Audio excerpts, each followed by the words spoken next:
స్వయంవరానంతరం కురువంశం మరియు రాజకుమార్తె అంబ యొక్క విధులు విడదీయరాని విధంగా కలిశాయి. శాశ్వతంగా ప్రతిధ్వనించే ప్రతిజ్ఞలకు మార్గం ఏర్పడింది. కర్తవ్యము మరియు ప్రేమ మధ్య ఊగిసలాడుతూ రాజకుమార్తె అంబ భీష్ముని వద్దకు వెళ్ళి అవాంఛిత సంబంధం నుండి విముక్తి కోరింది.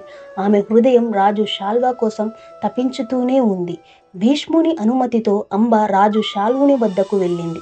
అయితే రాజు గర్వం వారి గత ప్రేమను మర్చిపోయేలా చేసి ఆమెను తిరస్కరించాడు. తిరస్కరించబడిన అంబ నిరాశతో హస్తినాపురానికి తిరిగి వచ్చి భీష్ముని తనను వివాహం చేసుకోవాలని కోరింది. అయితే అతని బ్రహ్మచర్య ప్రతిజ్ఞ అచంచలంగా నిలిచి అంబ పరశురాముడి దగ్గరికి వెళ్తుంది. పరశురాముడు అంబాకు తోడుగా ఉండి భీష్మునితో యుద్ధం చేస్తాడు.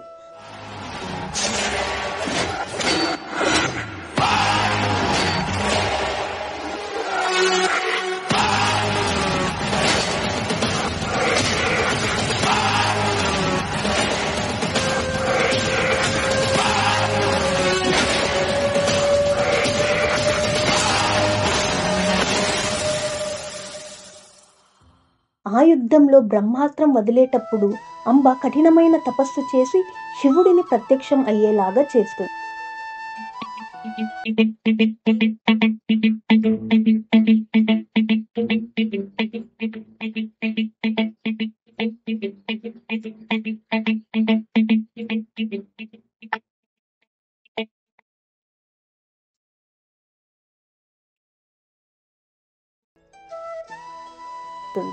శివుడు వరమిచ్చి తన తదుపరి జన్మలో భీష్ముని మరణానికి కారణమవుతుందని ఆశీర్వదించాడు. భీష్మునికి తెలియకుండా అతని భవిష్యత్ పతనానికి విత్తనాలు వేయబడ్డాయి.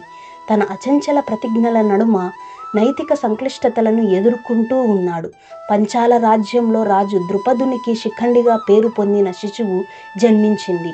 కురువంశ కథలో ఆమె కీలక పాత్ర పోషించబోయే విధిగా ఆమె భవితవ్యము నిర్ణయించబడింది. అలా విధి నూతన నూలుపోగు నేసింది. ప్రతిజ్ఞలు మరియు శాపాలు పరస్పరం కలిసిపోయాయి. కురువంశపు భవిష్యత్తును రూపొందించే సంఘటనలకు పునాది వేసింది. తరువాత విచిత్ర వీర్యుడికి అంబిక మరియు అంబాలిక వివాహం అయ్యింది. కొన్ని సంవత్సరాల తర్వాత విచిత్ర వీర్యుడు అనారోగ్యంతో మరణించాడు. ఏ సంతానం లేకుండానే హస్తినాపురం యువరాజులు మరణించారు. మరి హస్తినాపురానికి సంతానం లేదా?